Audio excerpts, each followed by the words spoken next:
दरवाजे पे देखो कौन आया।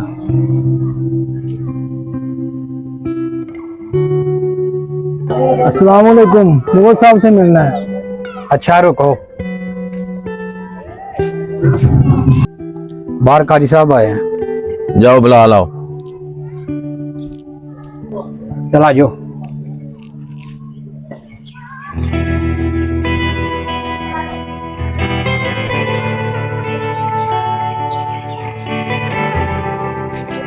हाँ जी, कारी साहब किधर आए हो? जी मुगल साहब, मस्जिद की ना मोटर खराब हो गई है, तो चंदे के लिए हाजिर हुआ हूँ। तो कारी साहब, कभी तुम्हारी टूटी खराब हो जाती है, कभी तुम्हारी मोटर खराब हो जाती है, कभी ये हो गया कभी वो हो गया, कोई ना कोई बहाना बना के इधर इधर आ जाते हो। और तुम्हें चंदे के लिए मैं ही मिलता हूँ। मुगल साहब, मुझे क्या जरूरत है बहाना बनाने की? मस्जिद की मोटर वाकई खराब है। नमाजी नमाज पढ़ने आते हैं तो उनको बहुत परेशानी होती है। आप इस इलाके के बड़े हैं, इसलिए आपके पास हाजिर हुआ था। कारी साहब, पूरे इलाके में आपको चंदा कोई नहीं देता। चंदा देने के लिए आपको मैं ही नजर आता हूँ। जब भी कोई मसला बनता है आप मेरी तरफ आ जाते हो। वैसे भी आजकल इलेक्शन चल रहे हैं, मुझे इलेक्शन की तैयारियां करनी है। मेरे पास इतना टाइम नहीं है कि मैं आपको चंदे देता फिरूं। जाओ अपना काम करो, जाके चले आते हैं मुंह उठा के। ठीक है मुगल साहब, अगर आपने चंदा नहीं देना कोई बात नहीं, आप नाराज ना हो। मेरा अल्लाह कोई ना कोई वसीला बना देगा। अच्छा, खुदा हाफिज। अच्छा, ठीक है ठीक है। जी जी मुगल साहब, आपने बिल्कुल ठीक किया। इसका तो काम ही ये है, पूरे गांव से चंदा मांगता रहता है। ओए तो छोड़ इसे। तुम मुझे ये बता कि फ्लैक्स वगैरह छप गई हैं सारे इलाके में फ्लैक्सें लग गई हैं इलेक्शनों की? जी वो फ्लैक्सें लग गई हैं और भी फ्लैक्सें बनने के लिए दी हुई हैं। टोटल 50,000 बिल बन गया। ओ, 50,000 बिल बन गया तो क्या हो गया? खाते में से 50,000 उनको अदा कर दो और मुखालिफ पार्टी से पहले पहले हमारे बैनर वगैरह लगवा दो, इलेक्शन लगवा दो। हमें इस इलेक्शन में लाजमी जीतना चाहिए। जी ठीक है सर। और बात सुन मुंशी, जितने भी इलाके के गरीब आदमी है ना, सबको पैसा वगैरह दे के ना अपने हाथों में कर लो। इलेक्शन से पहले पहले इन गरीबों के जेबों में इतने के पैसे डाल दो, वो सारे वोट हमें मिलने चाहिए। समझ लगी है तुम्हें कि नहीं लगी? जी ठीक है। तुम जाके गेट पे खड़े हो जाओ और इसको भी ले जाओ। इसको बोलो गाड़ी पे कपड़ा मारे और किसी को अंदर नहीं आने देना। मैं थोड़ी देर आराम करना चाहता हूँ, ठीक है? कोई बंदा अंदर ना आए।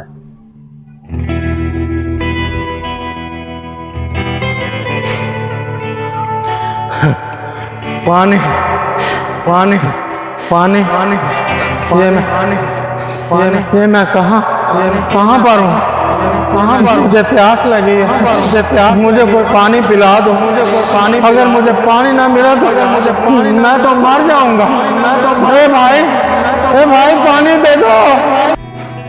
भाई, इस वीराने में तुम मुझे नजर आ गए हो, शुक्र अल्हम्दुलिल्लाह। मुझे एक गिलास पानी तो पिलाओ।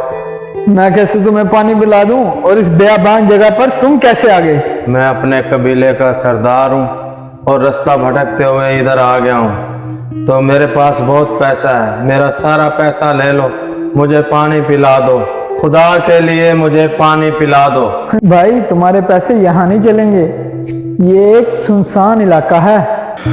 यहाँ आसपास कोई चश्मा या कोई घर हो जहाँ से मुझे पानी मिल जाए? कोई तो मेरी मदद करो, कुछ तो मेरे काम आओ। वो टीला देख रहा है, उससे कोसों दूर एक मस्जिद है, लेकिन उस मस्जिद में पानी ना होने की वजह से कोई नमाजी नमाज पढ़ने नहीं आता। वो मस्जिद? अब ये बंदा किधर चला गया? यहाँ मेरे परवरदिगार, ये मुझ पे कैसी आजमाइश है? पानी।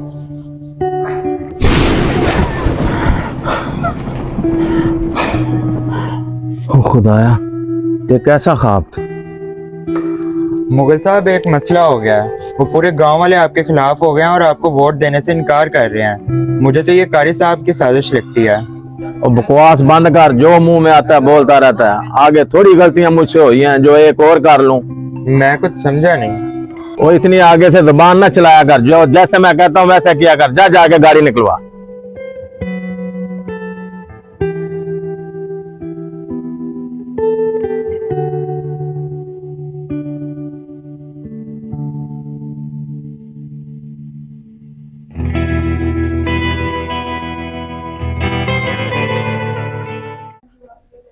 ये क्या तरीका है कारी साहब? वजू करना, टूटी में पानी नहीं आ रहा, नमाज का टाइम हो गया, मोटर तो चला दें। मोटर नहीं चलती तो कम से कम टैंकी में पानी भर के रखें। वजू कैसे करूं मैं अब? अरे जनाब, आप गुस्सा ना करें, मोटर जल गई है, आप घर से वुजू करके आ जाएं। वाह इमाम साहब वाह, अब मैं घर जाऊं और घर जाके वजू करके आऊं? मोटर खराब हो गई थी तो उसका सही क्यों नहीं करवाया? नमाजी आके नमाज कैसे पढ़ेंगे, कैसे वजू करेंगे? अजीब आदमी है इमाम साहब आप। जी जनाब, आप ठीक कह रहे हैं। मेरी इस इलाके में किसी ने मदद नहीं की। अगर मेरे पास पैसे होते तो मैं मोटर खुद ठीक करवा लेता। ये बात तो ठीक है आपकी कारी साहब, लेकिन आप हमारे इलाके के सरदार नई मुगल के पास चले जाते, वो आपकी शायद मदद कर देते, मोटर से करवा देते। अरे रहने दे मुगल साहब को भी, मैं गया था उनके पास भी, उन्होंने भी मेरी कोई मदद नहीं की। वाकई कारी साहब, उसने साफ इनकार कर दिया। यार मैंने तो सुना इलेक्शन पे बड़ा पैसा लगा रहा है और मस्जिद में मोटर सही करवाने के लिए भी उसके पास पैसे नहीं है। कितने अफसोस की बात है कारी साहब। चले मैं घर से वजू कर आता हूँ फिर।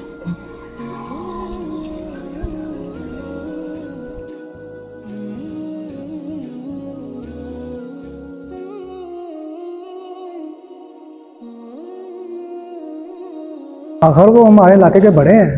बड़े कारी साहब, मुझे ये बताए किस चीज की कमी है उस बंदे के पास, और मस्जिद को देने के लिए उसके पास 1 रुपया भी नहीं है।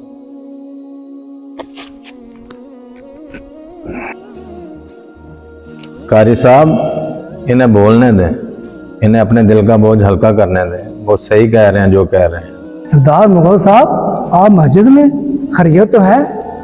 हाँ जी, आए होंगे नहीं मुगल साहब मस्जिद में, तो वोट मांगने के लिए नया तरीका ढूंढ के लाए होंगे अब यहाँ मस्जिद में लोगों से वोट मांगने के लिए। ओए चुप कर, आगे एक लफ्ज ना बोली। मुंशी तो चुप कर जा। कारी साहब, इस वक्त मैं अल्लाह के घर में खड़ा हूँ, आपसे कोई बात झूठ नहीं बोलूँगा। जी जी जनाब, बोले क्या बात है? कारी साहब, मैं मानता हूँ कि मैंने आपके साथ बहुत गलत सलूक किया और मैं अपनी इस गलती पर शर्मिंदा हूँ। इसीलिए इस मस्जिद में आया हूँ ताकि आपसे और अपने अल्लाह से इस बात की माफ़ी मांग सकूँ।